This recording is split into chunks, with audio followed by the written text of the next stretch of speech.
94.3 माई FM पर आप सुन रहे हैं जीना इसी का नाम है विद माही। चांदनी रात हो, लंबा रास्ता हो, सुनसान सड़क हो, रोमांटिक म्यूजिक हो और उस पर नई नवेली बीवी का साथ हो तो दिल भला कैसे रोमानी ना हो जाए। रमन भी अपनी वाइफ कोमल का हाथ पकड़े धीमी स्पीड से म्यूजिक एंजॉय करता हुआ और गुनगुनाता हुआ ड्राइव कर रहा था। चांदनी रात में रोमांटिक गाने रमन के मुताबिक माहौल को और भी हसीन और रंगीन बना रहे थे, लेकिन कोमल को ये रंगीनियत जरा भी हसीन नहीं लग रही थी। रात के 1 बजे थे और अंधेरा रास्ता देखकर उसकी बेचैनी बढ़ती जा रही थी। किसी अनहोनी की आशंका से उसका दिल डर के मारे बैठा जा रहा था। रमन प्लीज जरा जल्दी ड्राइव करो ना, ये कोई रोमांस का टाइम है? कितना अंधेरा रास्ता है, मुझे डर लग रहा है, प्लीज ना। कोमल घबराते हुए बोली, अरे कभी तो थोड़ा रोमांटिक हो जाया करो, घर पहुंचने की इतनी भी क्या जल्दी है? देखो कितनी सुहानी रात है, कितना अच्छा टाइम बिताया पिछले 2 दिनों में, उसको याद करो ना। अगर बाइक पर होते तो और भी मजा आता। नहीं बाबा, कार ही ठीक है, कोमल ने डरते हुए कहा। इस डर ने कोमल के दिमाग से पिछले 2 दिनों की सारी मस्ती निकाल दी थी। पर किसका डर लग रहा था उसे, पता चलेगा थोड़ी देर में। 94.3 माई एफएम पर आप सुन रहे हैं जीना इसी का नाम है विद माही। रमन और कोमल जयपुर के रहने वाले थे। दोनों अपने बेस्ट फ्रेंड की शादी अटेंड करके नीमराना से जयपुर वापस लौट रहे थे। उनके बेस्ट फ्रेंड ने अपनी शादी के लिए पूरा नीमराना पैलेस बुक किया था और पिछले 2 दिन रमन और कोमल ने भी पैलेस के अंदर शाही मेहमान नवाजी और खातिरदारी के खूब मजे लिए थे। रमन और कोमल के खुद की शादी को 4 महीने ही हुए थे। अपनी शादी और हनीमून के बाद ये उनकी पहली आउटिंग थी। शादी की धूमधाम, हंसी मजाक, बढ़िया खाना और दोस्तों के साथ मस्ती और गप्पों में 2 दिन फुर्र से उड़ गए। अगर उस फोटोग्राफर ने आफ्टर वेडिंग फोटोज क्लिक करने में इतना टाइम न लगाया होता तो वे शाम को ही जयपुर के लिए रवाना हो गए होते। पर उन स्पेशल ग्रुप फोटोग्राफ्स के लिए उन्हें अलग से तैयार होना पड़ा था, जिसकी वजह से पैकिंग नहीं हो पाई थी। ऊपर से पिक्चर्स के लिए अलग अलग लोकेशन पर पोज करते करते रात हो गई। फिर जल्दी से जल्दी पैकिंग करके सबको बाय बोलकर निकलने में भी 2 घंटे लग गए थे।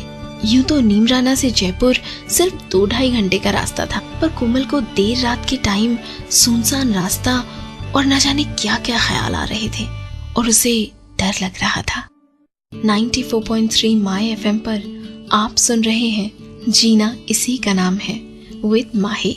कोमल के डरने की वजह ये भी थी कि वे दोनों अकेले थे। उसके मेकअप और कपड़ों से साफ पता चल रहा था कि शादी से लौट रहे हैं। पास में ज्वेलरी भी थी, ऐसे में उन्हें सावधान रहने की जरूरत थी। और इधर रमन तो बेफिक्री से ड्राइव कर रहा था। कोमल उसे जल्दी ड्राइव करने के 1000 रीजन दे चुकी थी, पर वो अपनी ही धुन में था।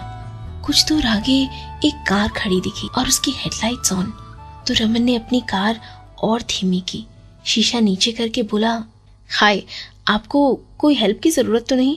दूसरी तरफ से एक आदमी दिखा। एक्चुअली टायर पंचर हो गया था, बस अभी स्टेपनी लगाई, पर पूछने के लिए थैंक यू। और रमन हाथ हिलाते हुए आगे बढ़ गया। इधर कोमल गुस्से से लाल पीली हो रही थी। तुम पागल हो गए हो रमन, कोई मजाक है क्या? इतने गहने हैं, कैश, कैमरा और हम दोनों अकेले। अगर कोई चोर उचक्का होता तो? तुम्हें पता है ना, कभी कभी लोगों को फंसाने के लिए मुसीबत का नाटक करते हैं कुछ लोग। रिलैक्स कोमल। रमन ने उसे शांत करने की कोशिश की। मैंने गाड़ी धीमी ही तो की थी, और तुम इतना क्यों डर रही हो?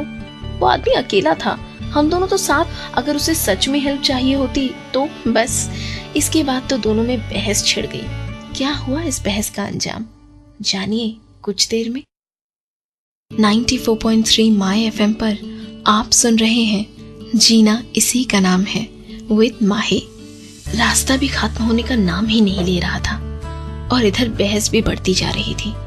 रमन के मुताबिक अगर कोई इंसान वाकई मुसीबत में हो तो इंसानियत के नाते उन्हें मदद करनी चाहिए, पर कोमल का कहना था कि कैसे पता चले कि वो इंसान वाकई मुसीबत में है या नाटक कर रहा है। इस पर रमन ने कहा कि उसकी बात सही है, पर अपनी सेफ्टी का ध्यान रखते हुए हम चाहे खुद दूसरों की मदद ना करें, पर पूछकर कहीं से मदद मंगवा तो सकते हैं। पर कोमल का मानना था कि आज के जमाने में किसी पर भी भरोसा नहीं किया जा सकता। फाइनली कोमल ने रमन से कहा, अच्छा सुनो, मेरे दीदी जीजाजी के साथ 1 साल पहले क्या हुआ था। दीदी और जीजाजी वीकेंड मनाकर लौट रहे थे। घने जंगल का रास्ता था और दिन ढलने वाला था। ऐसे में उनकी गाड़ी को हाईवे पर हाथ दिखाकर एक कपल ने रोका। उनकी गाड़ी खराब हो गई थी। उस कपल ने कोमल की दीदी जीजाजी से उन्हें शहर तक छोड़ने की रिक्वेस्ट की। तरस खाकर दीदी जीजू ने उन्हें लिफ्ट दे दी, पर वो कपल लुटेरे निकले और चाकू दिखाकर उनसे रुपए, सोने की चेन, अंगूठियां, इयररिंग्स, घड़ी सब छीन ली और उन्हीं की कार में फरार हो गए। क्या ये सुनने के बाद रमन हार मान लेगा? जानिए कुछ देर में। 94.3 माय एफएम पर आप सुन रहे हैं जीना इसी का नाम है विद माही। कोमल के दीदी जियाजी के साथ हुए हादसे को सुनने के बाद रमन पहले तो चुप हो गया, फिर बोला कि दुनिया में हर किस्म के लोग होते हैं, लेकिन ये मानकर चलना कि हर वो इंसान जो मुसीबत में है बुरा ही होगा, इसलिए मदद नहीं करूं, ये गलत है। पर कोमल भी कहाँ हार मानने वाली थी। वो बोली, लेकिन दूसरों के एक्सपीरियंस से सीख लेना कहीं से गलत नहीं है। प्रॉब्लम्स को इनवाइट करने से अच्छा है उन्हें अवॉइड करना। रमन ने कोमल से कहा, अच्छा कुछ 1 साल पहले इसी सड़क पर एक बाइकर का बहुत बुरा एक्सीडेंट हुआ था। एक रोड ट्रिप के बाद एक बाइकर वापस लौट रहा था। बारिश हो रही थी, बाइक स्किड कर गई और वो बाइक से उछलकर रोड पर गिर पड़ा। बीच हाईवे में ये जानलेवा भी हो सकता था। पता नहीं कितनी कार या ट्रक्स वहां से निकल गए। न जाने कितनी देर तक वो सड़क पर यूं ही लहूलुहान बेहोश पड़ा रहा। जब होश आया तो किसी जिला हॉस्पिटल में था। सर में चोट के अलावा पैर में फ्रैक्चर भी हुआ था।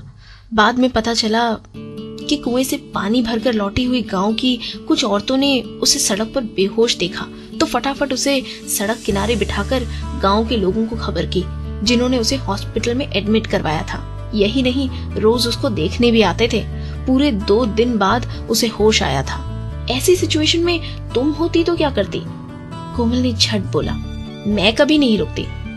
रमन ने कार धीमी की, साइड में लगाई और बोला, अगर तुम उस जगह होती फिर तो शायद आज मैं जिंदा ही नहीं होता, क्योंकि वो बाइकर मैं ही था। 94.3 माय एफएम पर आप सुन रहे हैं जीना इसी का नाम है विद माही। कोमल मौन थी। रमन का 1 साल पहले एक्सीडेंट हुआ, ये उसे पता था, पर उसके पीछे की कहानी ये थी, ये उसे आज पता चला। कोमल को सोचता हुआ देख रमन बोला, कोमल मैं ये नहीं कह रहा कि तुम गलत हो और मैं सही।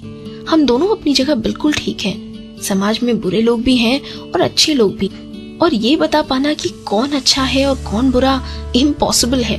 पर मैं कभी कभी यही सोचता हूँ कि अगर क्राइम इतना नहीं होता तो हर कोई पॉजिटिव ही सोचता, मुसीबत में पड़े लोगों की मदद करता, और सबसे बड़ी चीज लोगों में विश्वास होता। उसकी बात सुनकर कोमल पहली बार चुप थी। उसने रमन का हाथ थाम लिया। रमन ने म्यूजिक हल्का कर दिया और दोनों गुनगुनाते हुए पिंक सिटी जयपुर में एंटर कर गए।